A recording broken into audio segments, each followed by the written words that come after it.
Hello everyone, welcome back to my YouTube channel. आज है नवरात्रों का 5वां दिन। आई होप आप सभी बहुत अच्छे होंगे, आपके नवरात्रे भी बहुत अच्छे जा रहे होंगे और आप अपनी पढ़ाई को भी बहुत अच्छे से कंटिन्यू कर रही होंगी।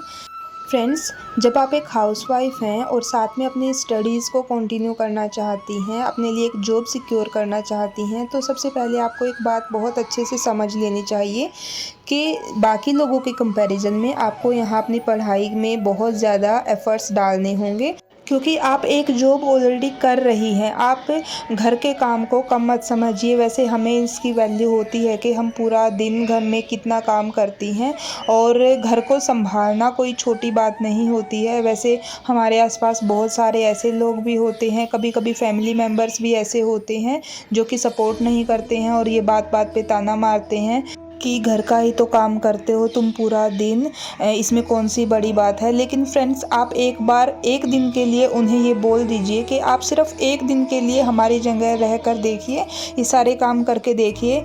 आई एम श्योर फ्रेंड्स, उनको एक ही दिन में ये पता चल जाएगा कि आप घर को किस तरीके से संभालती हैं, किस तरीके से सारे काम को मैनेज करती हैं। खैर, आज मैं सुबह सुबह सबसे पहले थोड़ी देर मैंने रेस्ट किया था। सुबह मॉर्निंग में मैंने कोई भी पढ़ाई नहीं की थी। अभी मैं सोच रही थी कि दिन का काम कंप्लीट करने के बाद मैं अपनी पढ़ाई को स्टार्ट करूँगी। सुबह इसलिए पढ़ाई नहीं कर पाई थी कि मेरा नेक पेन जो है वो अच्छे से ठीक हो जाएगा, तभी मैं पढ़ाई कर पाऊँगी। अगर ये ज़्यादा बढ़ गया तो फिर मुझे डॉक्टर के पास ही जाना पड़ता है, तो इससे अच्छा मुझे लगा वहाँ ना जाना पड़े, तो मैं घर पर खुद ही रेस्ट कर लेती हूँ।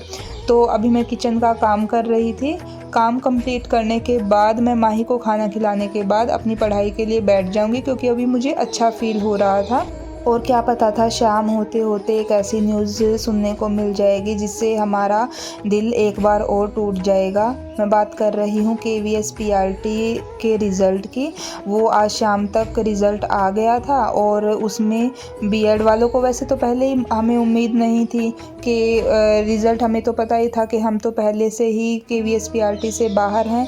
लेकिन जब रिज़ल्ट आया और उसको एक बार फिर से वही सारी बातें देखने को मिली, तो और भी थोड़ा बुरा फील हो रहा था। ये ऐसा लग रहा था कि हमारे साथ ही पता नहीं ऐसा क्यों हुआ है। लेकिन कुछ चीज़ें जो हमारे हाथ में होती ही नहीं हैं, उन चीज़ों को हम जितनी जल्दी छोड़ दें वही अच्छा होता है, क्योंकि उन्हीं बातों को बार बार सोचते रहेंगे तो हम ही डिमोटिवेट रहेंगे और उसमें नुकसान हमारा ही होगा। तो फ्रेंड्स, अभी मैं अपना मैथ्स कर रही थी, क्योंकि कल भी मैं मैथ्स नहीं कर पाई थी। मैंने जो है मैट्रिक्स वाला टॉपिक अपने नोट्स में से कंप्लीट किया था, उसके बाद मैं क्वेश्चन सोल्व कर रही थी। इसमें बहुत ज़्यादा क्वेश्चंस दिए गए हैं, मैट्रिक्स के, डिटर्मिनेंट के, सारे मतलब कि बहुत अच्छे लेवल के क्वेश्चंस दिए गए थे। कुछ मुझसे डायरेक्ट हो रहे थे और कुछ तो ऐसे भी थे जो कि जिनमें मुझे बहुत ज़्यादा डीपली पढ़ाई करनी पड़ रही थी। तो मैं सोच रही थी कि मैं फिर भी देख लेती हूँ, क्योंकि एग्ज़ाम में पता ही नहीं होता है आजकल क्या पूछ लेते हैं। वैसे अगर मैं अपनी बात करूँ तो मैं तो उसी दिन फ्रेंड्स इतनी ज़्यादा रोई थी जिस दिन ये न्यूज़ आई थी कि KVS PRT से बीएड वालों को बाहर कर दिया गया है। तो उस दिन फिर बहुत ज़्यादा रोने के बाद ये सोच लिया था कि अब इस टॉपिक पे बात ही नहीं करनी है। लेकिन आज जब शाम को रिज़ल्ट आया तो एक बार फिर से ऐसा ही फील हुआ, और ये भी लग रहा था कि इसमें कहीं ना कहीं हम स्टूडेंट्स की तो गलती है ही नहीं। अगर इसमें मिस्टेक है तो वो या तो गवर्नमेंट की है, जिन लोगों ने पहले से ये चीज़ क्लियर नहीं की थी। एक तरीके से उन्होंने हमसे एग्ज़ाम की इतनी ज़्यादा फ़ीस भी ली, और उसके बाद जो है हम एग्ज़ाम देने भी गए। कोई तो पता नहीं कितनी दूर से आया था, उसने इतना सारा जो है अपनी मनी को एक तरीके से, उसकी जो जितना भी पैसा है सब वेस्ट ही हो गया है। और ऊपर से लास्ट में हमारे हाथ में क्या आया कि बीएड वाले अब जो है PRT के लिए एलिजिबल ही नहीं है। तो गवर्नमेंट को कहीं ना कहीं ये सारी चीज़ें पहले से ही क्लियर कर देनी चाहिए थी, ताकि हमें भी पहले से एक रास्ता पता होता कि हमें हाँ इसी रास्ते पे जाके अपनी प्रिपरेशन को जारी रखना है। इतने दिन तक इन चीज़ों को लटका के रखा गया।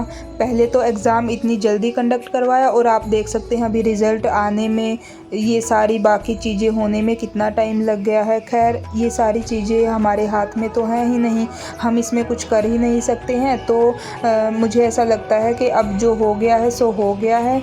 इन चीज़ों में अपना टाइम वेस्ट करके अपने आप को डिमोटिवेट करने से शायद कोई फ़ायदा नहीं होगा। तो आप अपने आप को थोड़ा टाइम दीजिए, एक दिन रेस्ट कर लीजिए, वो सारे काम कीजिए जो कि आपको अच्छे लगते हैं, आपको पसंद है, जिन चीज़ों में आपको मज़ा आता है। कोई बात नहीं फ्रेंड्स, एक दिन अगर आप पढ़ाई नहीं करेंगी, लेकिन उस चीज़ में क्या होगा कि आप नेक्स्ट डे अपने आप को पढ़ाई करने के लिए प्रिपेयर कर पाएंगे। हमारे माइंड को भी थोड़ा टाइम लगेगा इन सारी चीज़ों को एक्सेप्ट करने में, और जितना जल्दी हम इन चीज़ों को एक्सेप्ट कर लेंगे उसी में हमारे लिए अच्छा होगा। तो देखिए, मैं आपके साथ एक बार शेयर भी कर देती हूँ KVS PRT का जो रिज़ल्ट है, जो इसमें लिस्ट जारी की गई है उसमें बीएड वालों का रिज़ल्ट नहीं आया है, और ये स्कोर जो है नॉर्मलाइज होने के बाद ही आया है, यानी कि नॉर्मलाइजेशन के बाद ही हमारे पास जो मेरिट लिस्ट आई है वो हमें देखने को मिल जाएगी। जनरल कैटेगरी की लिस्ट जो है वो 135 पे गई है, जो कि एक्सपेक्टेशन से काफ़ी हाई है, और लेकिन ये सारा खेल नॉर्मलाइजेशन के बाद ही हुआ है।